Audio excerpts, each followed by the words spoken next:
예수님 다시 오시기 전에 우리 모두가 반드시 직면하게 될 마지막 최후의 싸움이 있습니다. 누구를 경배할 것인가? 이 싸움은 단순한 싸움이 아니라 죽느냐 사느냐의 싸움이 될 것이며, 결국 우리는 영혼을 지옥에서 보낼 것이냐 천국에서 보낼 것이냐를 결정하는 가장 중요한 싸움이 될 것입니다. 사탄이 가장 원하는 게 무엇입니까? 하나님이 받으셔야 마땅한 그 경배를 그가 받고 싶어하는 것. 그게 사탄의 한 가지 소원 아닙니까? 하나님을 경배해야 될 성도들의 경배를 사탄이 받기 원하는 거죠. 그러나 오늘 본문 말씀이 우리에게 한 가닥 비출기와 같은 소망의 메시지, 승리의 비결을 가르쳐줍니다. 8절을 봅니다. 죽임을 당한 어린 양의 생명책에 장세 이후로 이름이 기록되지 못하고 이 땅에 사는 자들은 다 그 짐승에게 경배하리라. 생명책에 그 이름이 기록되지 못하고 이 땅에 사는 자들은 다 예외 없이 짐승에게 경배할 것이다. 누가 짐승에게 경배합니까? 그 이름이 생명책에 기록되지 못한 사람들. 바꿔 말하면 생명책에 그 이름이 기록된 자들은 짐승에게 경배하지 않을 것입니다.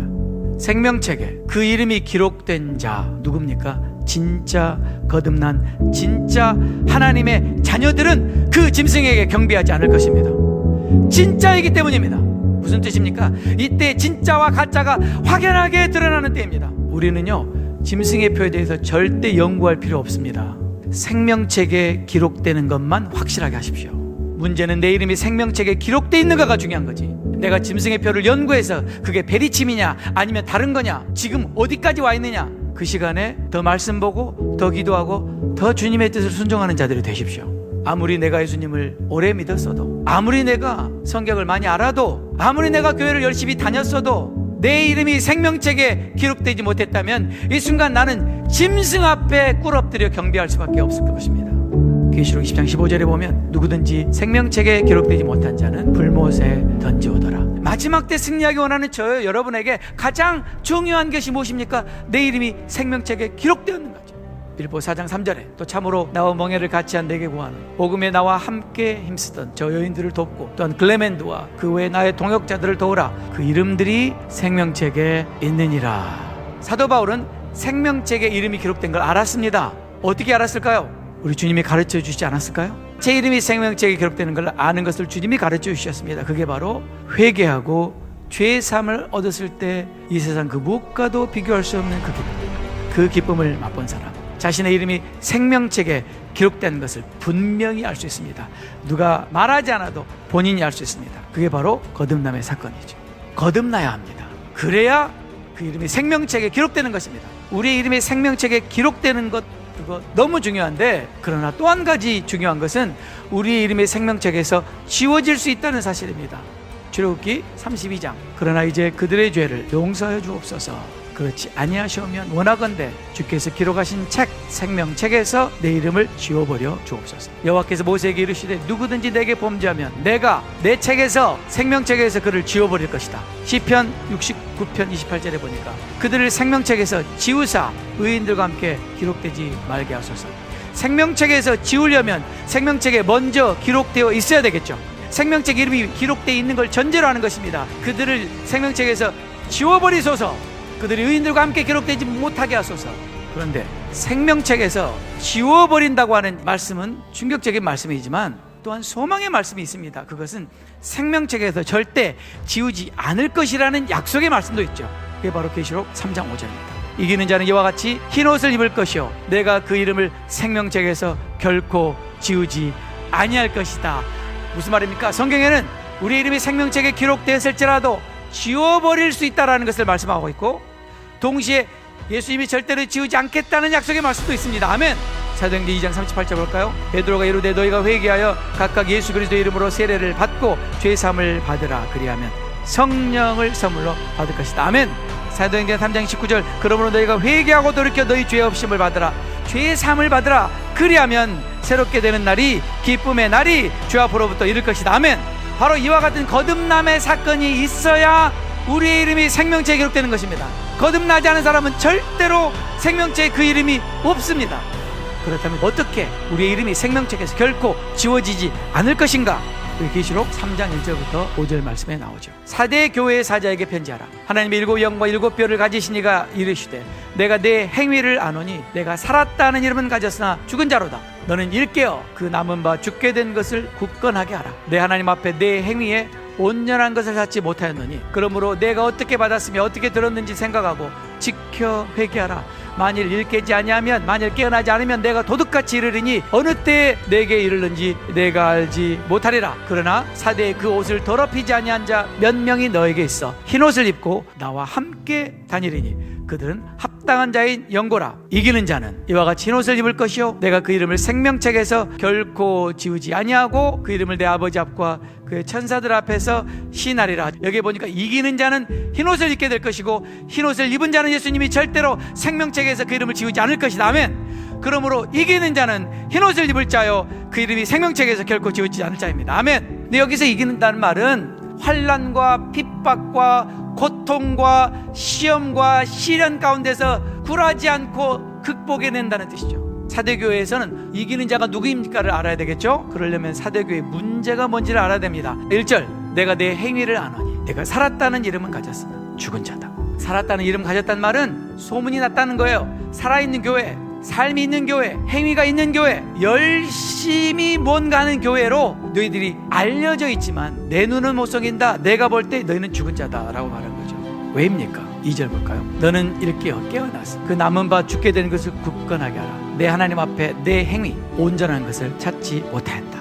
하나님 눈앞에서는 우리의 행위가 적나라하게 드러나는데 하나님이 평가하실 때 그 행위가 불합격이다. 그래서 굉장히 중요한 단어가 바로 온전한이라는 단어입니다. 이 단어가 가장 많이 쓰인 용례가 첫 번째는 성령 충만을 받다, 즉 충만케 하다는 뜻으로 플레로를 쓰죠. 근데 또 다른 용례로 많이 쓰는 게 뭐냐면 하나님의 뜻을 행하다라는 의미에서 그때는 성취하다, 완전하게 하다, 온전케 하다, 완성하다라는 의미입니다. 자, 이 단어가 쓰인 실제 성경의 예를 한번 보겠습니다. 로마서 13장 8절 우리가 다 잘 아는 말씀이죠. 피차 사랑의 빛 외에는 아무에게도 아무 빛도 짓지 말라. 남을 사랑하는 자는 율법을 다 이루었느니라. 이루었다. 뭘요? 율법을. 어떻게 해요? 남을 사랑함으로. 남을 사랑함으로 율법을 다 이루었다 할 때 플레로. 갈라디아 5장 14절 온 율법은 내 이웃 사랑하기를 내 자신같이 하라 하신 한 말씀에서 이루어졌다. 어떻게 이루어졌어요? 이웃 사랑을 통해서. 아멘. 마태복음 5장 17절 내가 율법이나 선지자를 폐하러 온 줄로 생각하지 말라. 폐하러 온 것이 아니라 완전하게 하러 왔다. 어떻게 해요? 사랑함으로. 예수님이 원수를 사랑함으로 십자가의 죽으심으로 율법과 선지자를 완전하게 하러 왔다.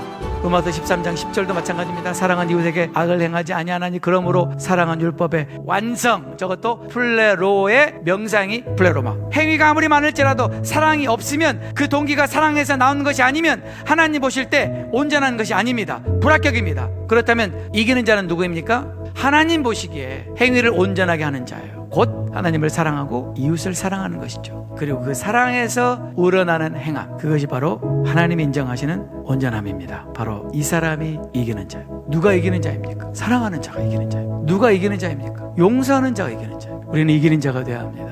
사랑하는 자가 이기는 자입니다. 끝까지 사랑하는 자가 끝까지 이기는 자입니다. 그 사람이 흰옷을 입게 될 것입니다. 그 사람을 생명책에서 지우지 않겠다고 약속하신 것입니다. 그런데 오늘 사대교회 보니까 놀라운 사람들이 몇 명 있습니다. 이 사람들은 이미 흰옷을 입었고 이 사람들은 이미 예수님과 동행하는 사람들이었습니다. 4절 말씀 볼까요? 그러나 사대에 그 옷을 더럽히지 아니한지 흰옷을 입고 나와 함께 다닐 것이다. 여러분, 제가 우리 사랑과 지기 성도들에게 마지막 때 승리하는 비결을 가르쳐드렸어요. 하나님과 동행하는 것이다. 어떻게 하는 것이 하나님과 동행하는 것입니까? 순종하는 것이 하나님과 동행하는 것입니다. 무엇을 순종하는데요? 하나님 말씀에 순종하는 것. 어떤 말씀을 순종하는 것인데요? 사랑하라는 말씀을 순종하는 것. 그러므로 마지막 때 승리하는 비결은 하나님과 동행하는 것, 예수님과 동행하는 건데 이 사대교회에 그런 사람이 몇 명 있다는 거예요. 근데 이 사람이 누군가 봤더니 흰옷을 입고 있다. 흰옷을 입고 있는 사람은 예수님과 동행하는 사람입니다. 그 사람이 마지막 때 승리하는 사람입니다. 흰옷을 입는 것 너무나 중요합니다. 그러나 흰옷을 더럽히지 않는 것, 그것도 중요합니다. 근데 우리가 살아보니까 더러워지지 않는 게 불가능해요. 우리는 매일 넘어지고 매일 죄짓고. 어떻게 하면 우리가 더러워진 옷을 흰옷으로 유지할 수 있습니까? 계시록 7장 9절부터 10절 말씀. 이 일 후에 내가 보니 각 나라와 족속과 백성과 방 안에서 아무도 능히 셀 수 없는 큰 큰 무리가 나와 흰옷을 입고 손에 종려 가지를 들고 보좌 앞과 어린 양 앞에 서서 큰 소리로 외치르되 구원하심이 보좌에 앉으신 우리 하나님과 어린 양에게 있도다 하니, 여기에 흰옷을 입은 사람이 있습니다. 도대체 이 사람들이 누구이길래 흰옷을 입고 있습니까? 그랬더니 그 다음 말씀에 장로 중 하나가 응답하여 나에게 이르되 이 흰옷 입은 자들이 누구며 또 어디서 왔느냐? 내가 말하기를 내 주여 당신이 아시나이다 하니, 그가 나에게 이르되 이는 큰 환란에서 나오는 자들이다. 후 3년 반 전무후무한 그 환란 속에서 나오는 자들이다. 배웠죠? 피한다가 아니라 그 속에서 나옵니다. 아멘. 그런데 그들이 어린 양의 피에 그 옷을 씻어 희게 하였다. 이건 뭘 말하죠? 그 옷이 더러워져 있었는데 어린 양의 피로 씻어 희게 하였다, 그 말이죠. 이 셀 수 없이 많은 무리들은 누굽니까? 후 3년 반에 그들의 더러워진 옷을 회개하고 어린 양의 피에 씻어서 희게 한 사람들이란 말이에요. 기억나세요? 우리 하나님은 환란을 통해서 우리를 정결하게 하신다. 이 수많은 사람들이 바로 환란을 통해서 정결하게 된 예수님의 피로 희게 씻은 자들이라는 거예요. 이들이 하나님 앞에 서서 구원하심이 보좌에 앉으시니와 어린 양께 있도다 했다는 거예요.